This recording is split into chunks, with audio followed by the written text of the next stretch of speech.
Olá, boa noite. Eu sou Rosiane Kennedy e você confere com a gente as notícias que circularam hoje nos corredores do poder.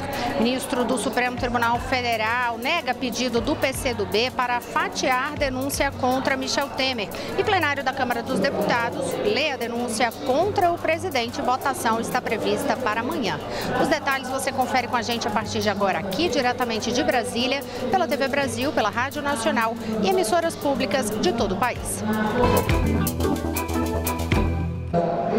A gente inicia o noticiário hoje falando também de um outro assunto que foi um dos principais destaques nos corredores do poder hoje, uma decisão de ministra do Supremo Tribunal Federal em relação àquela portaria que altera alguns entendimentos em relação ao que pode ser conceituado como trabalho escravo. Então a gente vai até a redação conversar com Carolina Pimentel, editora da Agência Brasil, que está de volta hoje. Bem-vinda de volta, Carol. Boa noite. Conta pra gente o que foi essa decisão aí que suspende esse documento, né, essa determinação da portaria do governo.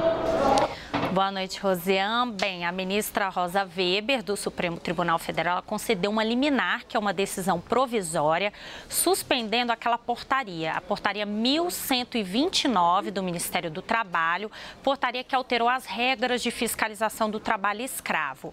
A ministra atendeu a um pedido feito pelo partido Rede na semana passada.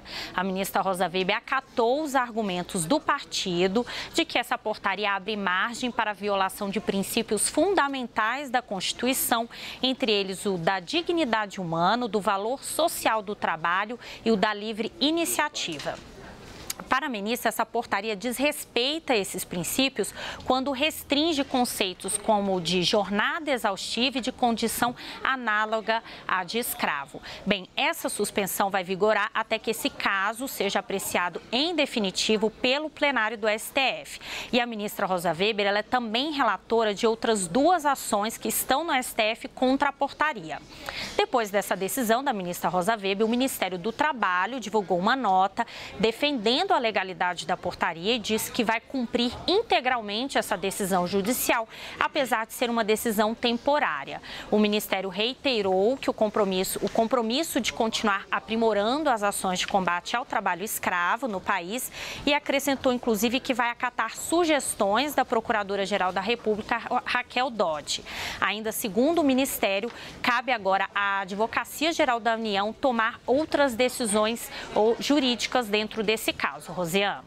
Obrigada, Carolina Pimentel. Outros detalhes você confere, claro, no site agenciabrasil.abc.com.br. Agora eu vou conversar com o Henrique Bog, nosso editor da TV Brasil e aqui do nosso programa Nos Corredores do Poder, porque Henrique tem informações hoje a respeito da repercussão daquele depoimento de ontem do ex-governador Sérgio Cabral. Gerou polêmica porque ele citou a família do juiz Bretas e aí hoje a Associação dos Juízes Federais se manifestou sobre isso, repudiando intimidação, né, Henrique? Boa noite. Boa noite, Rosiane. Boa noite a todos. É isso mesmo. A Associação dos Juízes Federais do Brasil, a AJUF, apoiou o juiz Marcelo Bretas, do Rio de Janeiro, depois que o ex-governador Sérgio Cabral citou detalhes da família do magistrado em um depoimento. Em nota, a AJUF afirmou que repudia toda e qualquer tentativa de intimidação ou ameaça aos juízes federais no exercício das suas funções. A associação também disse que os juízes têm julgado os casos de maneira imparcial, inclusive os da Lava Jato. No depoimento prestado ontem, Sérgio Cabral disse saber que a família de Bretas tem negócios com bijuterias. Não se lava dinheiro comprando joias. Vossa Excelência tem um relativo conhecimento sobre o assunto, que sua família mexe com bijuterias. Se eu não me engano, é a maior empresa de bijuterias do Estado. Então, Vossa Excelência conhece essa... Eu discordo da sua... São as informações que me chegaram. Eu não recebi com bons olhos o interesse manifestado do acusado de informar que a minha família trabalha com bijuteria, por exemplo. Né? Isso é o tipo da coisa que pode subliminarmente ser entendido como algum tipo de ameaça. Ameaça? Eu estou preso. Veja bem, eu estou preso. O senhor está preso. Eu estou preso, Muito Excelência. Bem. Então eu não recebo isso com ameaça. Com bons olhos. Vista como um indício Cabral estaria recebendo informações dentro da cadeia de Benfica. Após depoimento, a Justiça determinou a transferência de Cabral para um presídio federal, atendendo a um pedido do Ministério Público. Em uma palestra hoje na Faculdade Hélio Alonso, no Rio de Janeiro, o juiz Marcelo Bretas mencionou apenas que recebe bem eventuais críticas sobre a transferência de Cabral. No discurso, Bretas destacou que o foro privilegiado é a principal barreira no combate à corrupção no país. Rosiane. Obrigada, Henrique. Olha, sobre combate à corrupção, quem também falou hoje foram o juiz Sérgio Moro, da Lava Jato, que é responsável aí, relator da Lava Jato, e também o procurador Deltan Dallagnol. Eles que encontram aí investigadores daquela operação Mãos Limpas, lá da Itália. E quem vai contar detalhes aí sobre isso pra gente é Vanessa Casalino, lá na redação da TV Brasil em São Paulo. Boa noite, Vanessa. Olá, Rosiane, boa noite a você, boa noite a todos. Um fórum discutiu hoje aqui em São Paulo os resultados da Operação Lava Jato em contraste com a Mãos Limpas, como você disse, uma operação que acabou com a máfia lá na Itália e que inspirou a ação aqui no Brasil. Participaram o juiz Sérgio Moro e também o procurador da República Deltan Dallagnol, os dois responsáveis, por essa operação. Eles defenderam a necessidade de reformas para pôr fim à corrupção com uma maior cobrança da sociedade. O juiz Sérgio Moro disse que não se resolve a corrupção apenas com processos na justiça e que é preciso reformas mais amplas, capazes de diminuir os incentivos e as oportunidades de corrupção. Segundo Moro, se não houver uma resposta institucional, a tendência é que esse tipo de crime continue crescendo. Já o procurador da República, Deltan Dallagnol, seguiu na mesma linha e disse que a Lava Jato sozinha é limitada, não é capaz de salvar o país. Dallagnol afirmou ainda que a Lava Jato tirou algumas maçãs podres do barril, isso nas palavras dele, mas que a mudança está nas mãos da sociedade por meio do voto. Segundo ele, se o Congresso Nacional de hoje não toma medidas, é preciso renová-lo para 2018 e isso cabe à sociedade, destacou o procurador, Rosiane. Obrigada, Vanessa Casalino. Agora a gente vai voltar a conversar com Carolina Pimentel, na Agência Brasil, porque havia uma expectativa de julgamento hoje no Supremo Tribunal Federal em relação à questão sobre aquele ex-ativista italiano Cesare Battisti, mas houve uma suspensão. Mas Carol vai explicar para a gente toda essa polêmica, porque a gente lembra que o caso Cesare Battisti é antigo, havia um pedido de extradição ainda na gestão do ex-presidente Lula. O ex-presidente negou e aí, recentemente, Cesare foi preso com suspeita de evasão de divisas. E aí, o que é que foi parar no Supremo exatamente, Carol? Bem, Rosiane, como você falou, tinha essa previsão desse julgamento, mas a primeira turma do Supremo Tribunal Federal acabou adiando o julgamento sobre a extradição do ex-ativista Cesare Battisti para a Itália. O colegiado chegou a iniciar o julgamento de um habeas corpus que foi protocolado pela defesa do italiano para evitar essa extradição. Mas o relator do caso, o ministro Luiz Fux, decidiu readequar esse pedido juridicamente e, por isso, esse adiamento. Agora, também o ministro Luiz Fux ainda vai decidir se esse caso pode ser analisado pelo plenário do STF por se tratar de um caso que envolve a presidência da República. Isso porque ontem, num parecer enviado ao STF, a Advocacia Geral da União pediu que o caso de Cesare Battisti fosse analisado pelo plenário, argumentando que o ato do ex-presidente Luiz Inácio Lula da Silva, que permitiu a permanência do ex-ativista no Brasil, pode ser revisto. Ainda de acordo com esse parecer, quando a Corte julgou esse caso pela primeira vez em 2009, o STF não se manifestou sobre a possibilidade do ato ser revisto por outro presidente. A gente lembra que no início do mês, Cesare Battisti foi preso em Corumbá quando tentava atravessar a fronteira com a Bolívia com euros e dólares que não foram declarados à Receita. Ele foi indiciado pela Polícia Federal pelos crimes de evasão de divisas e lavagem de dinheiro. Ele foi solto no último dia 6 e hoje a 11ª turma do Tribunal Regional Federal da Terceira Região confirmou essa decisão, mantendo o habeas corpus que foi concedido a Cesare Battisti. Rosiane. Obrigada, Carolina Pimentel. Agora a gente vai mudar de pauta, entrar no noticiário nos corredores do Poder Executivo, especificamente na área de saúde, porque uma ação do governo vai fazer uma integração em relação à lista de medicamentos. Quem vai trazer detalhes para a gente é a Jéssica Gonçalves, no estúdio da Rádio Nacional. Boa noite, Jéssica. Boa noite, Rosiane. Boa noite a todos. Olha, para evitar o desperdício de medicamentos no SUS, o Sistema Único de Saúde começa a funcionar amanhã a Base Nacional de Dados de Assistência Farmacêutica, um sistema informatizado de dados sobre remédios. Todos os estados brasileiros vão ter um prazo de até 90 dias para mandar informações online para o Ministério da Saúde sobre compra, armazenamento, uso e validade dos remédios. Com isso, a gestão das substâncias farmacêuticas poderá ser mais eficiente e aquelas que estiverem próximas de vencer poderão ser remanejadas. Um projeto piloto da Base Nacional ocorreu em Alagoas, Rio Grande do Norte, Tocantins e no Distrito Federal. Nesses locais, só no terceiro trimestre deste ano foi possível economizar 20 milhões de reais. O Ministério verificou que 30% dos medicamentos nessas localidades poderiam ser remanejados para outras regiões. E a expectativa do governo federal é que, se a economia do projeto piloto for replicada em todo o Brasil, a cada ano mais de 1,5 bilhão de reais poderá ser revertido para a compra de mais remédios. Eu volto com você, Rosiane. Obrigada, Jéssica. Ainda falando de saúde, agora uma notícia em relação a São Paulo, porque lá a preocupação é em relação à prevenção contra a febre amarela, principalmente depois daquela morte de um macaco. E aí a gente vai trazer informações sobre isso, porque foi ampliada uma campanha lá, um objetivo aí do governo de vacinar 2,5 milhões de pessoas, então tem filas, impostos, tudo, mas quem vai contar detalhes aí do que é esse objetivo desse trabalho agora é a repórter Raquel Setes.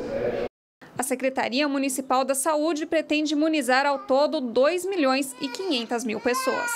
Desde o início do ano, o Ministério da Saúde tem dado um reforço para combater a transmissão do vírus. Ao todo, foram distribuídas 39,5 milhões de doses da vacina para diversos estados, e isso tanto para a imunização de rotina quanto para o controle de surtos que vem acontecendo. Só os estados do Sudeste e a Bahia receberam juntos mais de 28 milhões de doses extras da vacina. A campanha de vacinação começou no último sábado, dia 21, depois da confirmação da morte de um macaco da espécie bugio por febre amarela silvestre no horto florestal. Ontem foram encontrados mais 4 macacos mortos no horto, mas ainda não se sabe a causa da morte. Os macacos são hospedeiros do vírus, mas não transmitem a doença aos seres humanos. O contágio acontece por picada de mosquito. A febre amarela pode ser de 2 tipos, silvestre e urbana. Neste ano, 10 pessoas morreram por febre amarela silvestre no estado de São Paulo.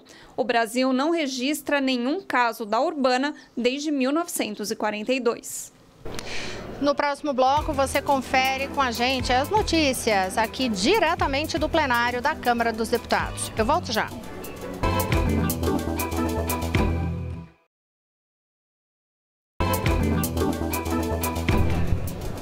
Olá, estamos de volta. Eu sou Rosiane Kennedy. Você confere com a gente as notícias que circularam hoje nos corredores do Poder. Hoje o programa está sendo apresentado diretamente aqui do plenário da Câmara dos Deputados, que você pode, quem está acompanhando a gente pela televisão, pode ver neste momento. O plenário está bem esvaziado. Há um registro de quórum de 405 parlamentares, mas é que a sessão foi suspensa agora há pouco, 1 minuto. Enquanto estava no intervalo comercial aí do nosso programa, a sessão foi suspensa, porque às 7 horas da noite haverá uma sessão aqui no plenário da Câmara, mas que vai ser uma sessão do Congresso Nacional para a análise de vetos presidenciais. Antes estava em discussão aqui aquela MP do FIES, mas aí foi suspensa e aí agora vai somente ser retomada a sessão aqui no plenário para a sessão do Congresso e a análise dos vetos. No entanto, durante a tarde, teve também aqui no plenário da Câmara dos Deputados a leitura do parecer do deputado Bonifácio de Andrada, que rejeita a denúncia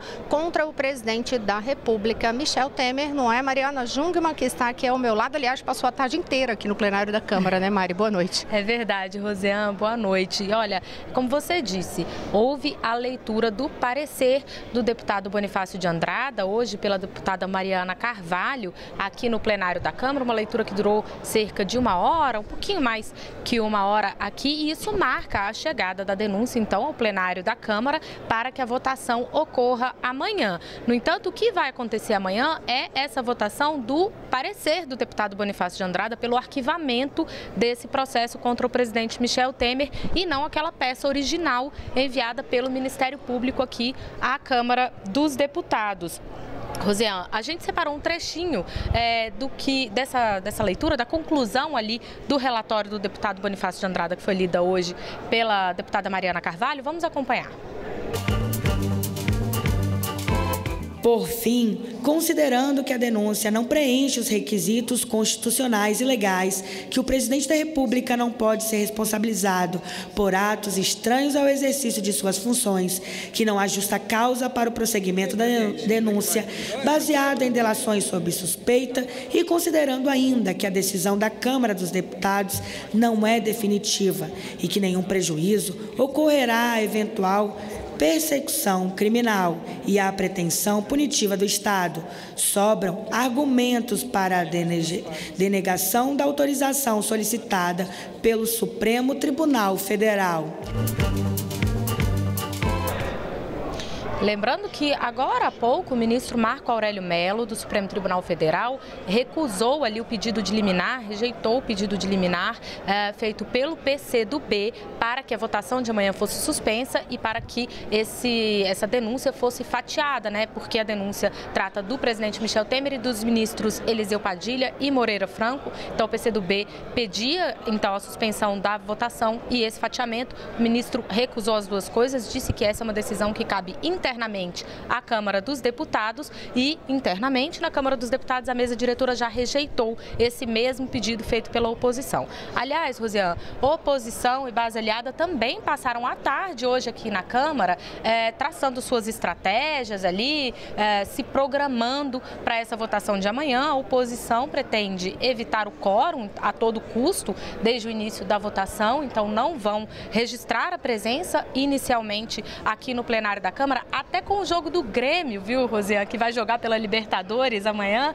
Até com isso a oposição está contando ali para tentar evitar o quórum na sessão amanhã.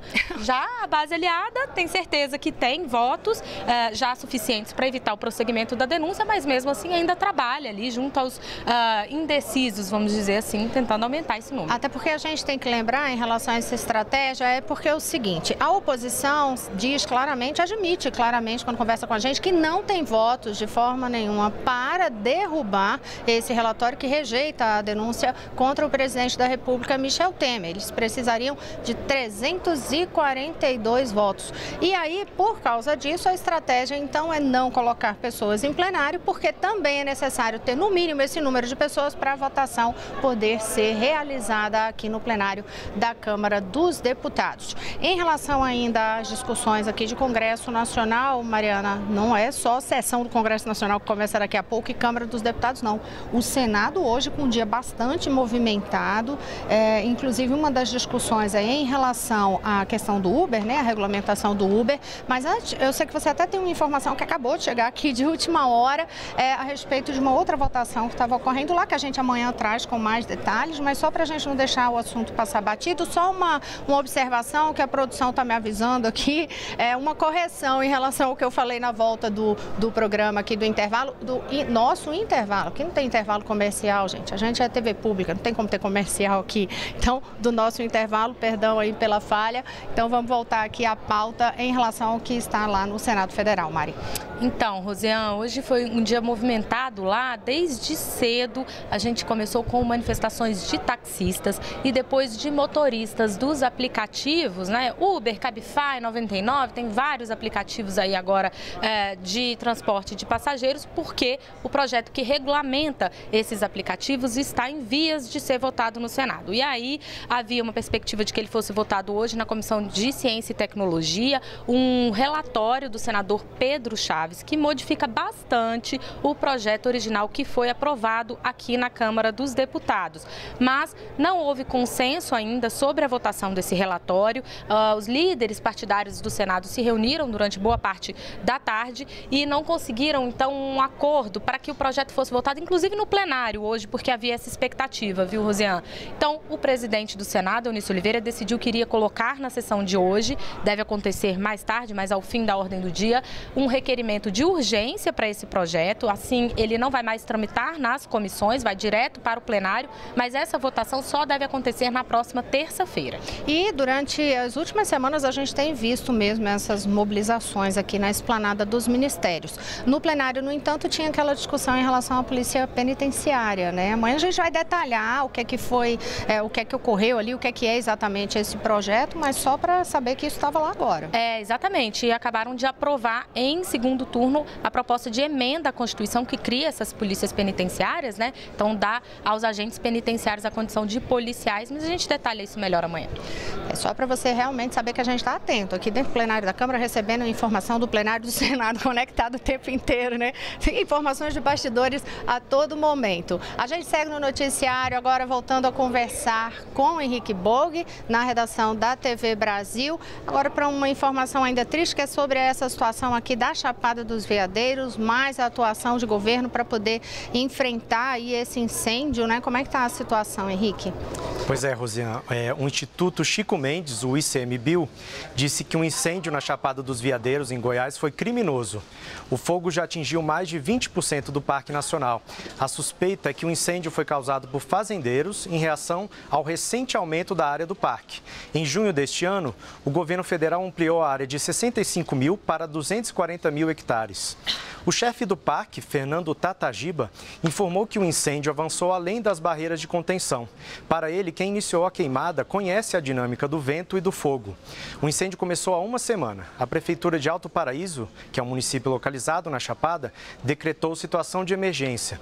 Segundo o ICMBio, mais de 200 pessoas trabalham para conter as chamas. O combate foi reforçado hoje com a chegada de um avião Hércules da Força Aérea Brasileira. Ele despejou cerca de 12 mil litros de água nas chamas.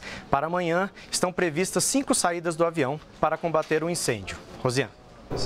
Obrigada, Henrique. E aí, ao seu lado, eu sei que continua Carolina Pimentel, que vai trazer informações para a gente a respeito da suspensão aí de registros daqueles microempresários individuais, né? Que fica aquele registro meio. O que é que aconteceu, Carol? Bem, Rosiane, olha, mais de 1.400.000 microempreendedores individuais tiveram o CNPJ suspenso por 30 dias. Isso porque eles não entregaram a declaração anual simplificada dos anos de 2015 e 2016 ou não pagaram as contribuições mensais dos anos de 2015, 2016 e 2017. Bem, de acordo com o Ministério da Indústria, Comércio Exterior e Serviços, esses microempreendedores têm até o dia 22 de novembro para regularizar a situação. Caso contrário, aí o CNPJ pode ser cancelado definitivamente. Para regularizar a situação, o microempreendedor pode, inclusive, pedir o parcelamento das dívidas em até 60 meses. Mais informações para quem está nessa situação é só buscar no portal do microempreendedor. Bem, e a Força-Tarefa de Intervenção Penitenciária vai continuar por mais 30 dias, apoiando aí a segurança no presídio de Alcaçuz, no Rio Grande do Norte. Esses agentes da Força-Tarefa, eles estão ajudando em serviços de guarda, vigilância e custódia de presos. A Força-Tarefa está no estado, no Rio Grande do Norte, desde janeiro deste ano, depois da rebelião na penitenciária de Alcaçuz, que resultou aí na morte de 26 detentos. É com você, Rosiane. Obrigada, Carol. Agora uma outra notícia de última hora, a decisão lá no Conselho de Ética, teve uma decisão agora há pouco em relação àquele pedido de abertura de processo contra o senador Aécio Neves. Rosiane Kennedy, o presidente do Conselho de Ética, o senador João Alberto Souza, acabou de comunicar que ele decidiu pelo arquivamento da denúncia contra o senador Aécio Neves, embasado no parecer da Advocacia Geral do Senado, que foi também nesse sentido. Agora, os membros do Conselho e quem apresentou a denúncia contra ele pode recorrer para que o plenário do Conselho reveja a decisão do senador João Alberto, se for esse o caso. Então, eles têm prazo de 5 dias para fazer esse recurso ao plenário do Conselho de Ética. E aí a gente lembra que recentemente recentemente, o senador Aécio Neves chegou a ter o mandato suspenso e tinha aquele recolhimento noturno por determinação do Supremo Tribunal Federal. Depois o Supremo entendeu que realmente esta manutenção dessas medidas dependia de aval do Senado Federal. O Senado rejeitou essa punição a Aécio Neves e ele retornou ao mandato na semana passada. Você conferiu tudo com a gente aqui diretamente do plenário do Senado Federal. Agora eu vou trazer aqui para vocês as declarações que um pouco antes Vanessa Casalino estava falando do juiz Sérgio Moro e também do procurador Deltan Dallagnol, que falaram hoje em São Paulo. Acompanhem com a gente o que eles falaram sobre combate à corrupção. Se esses crimes não têm uma resposta institucional, a tendência é eles crescerem, né? E nós temos um passado de impunidade que é uma prova viva disso. Mas a redução de impunidade pelos processos judiciais não é a condição suficiente para se superar esse quadro. Para tanto, são necessárias reformas, por exemplo, para diminuir incentivos e oportunidades de corrupção.